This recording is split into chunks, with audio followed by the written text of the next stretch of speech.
Guys, the annual CHOCS Fest is here, and I need to tell you about this new concept that people are adopting here, and it is the 5-bar rule.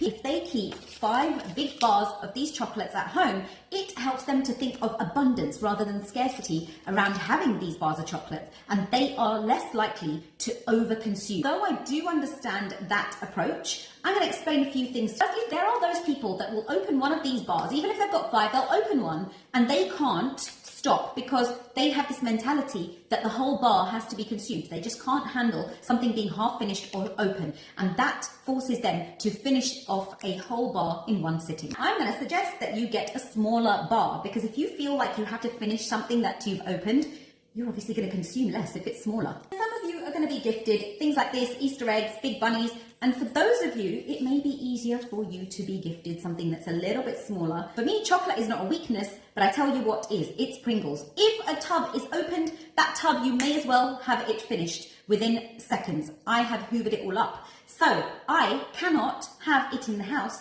if I want to make sure I make better choices. This is my approach specifically for me and for many of you out there. It's not a restriction mentality.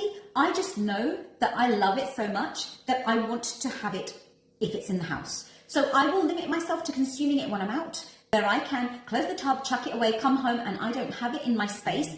Now for you, that may be chocolate, it may be alcohol, it may be cheese. If you know that you are regularly likely to overconsume a certain food, it's going to be something that you want to understand and become more self-aware. What approach will work better for you? For some people, having an abundance of it will allow them to stop seeing it as scarcity and restriction. And for others, like me with my Pringles, I keep it outside of my house, and it isn't a one-size-fits-all. The approach that works for you may not work for your neighbor, may not work for your colleague, may not work for your sister, but it's about being more self-aware about yourself and what actually works for you and what you're willing to do, the sacrifices that you're willing to make, or the change, the narrative shifts that you're willing to make. Because avoiding something forever isn't going to be a long-term strategy, but it may help you to see the results of what happens when you stop over-consuming a certain product, to be able to be around it in moderation. Because these shouldn't be a no, and they shouldn't be restricted.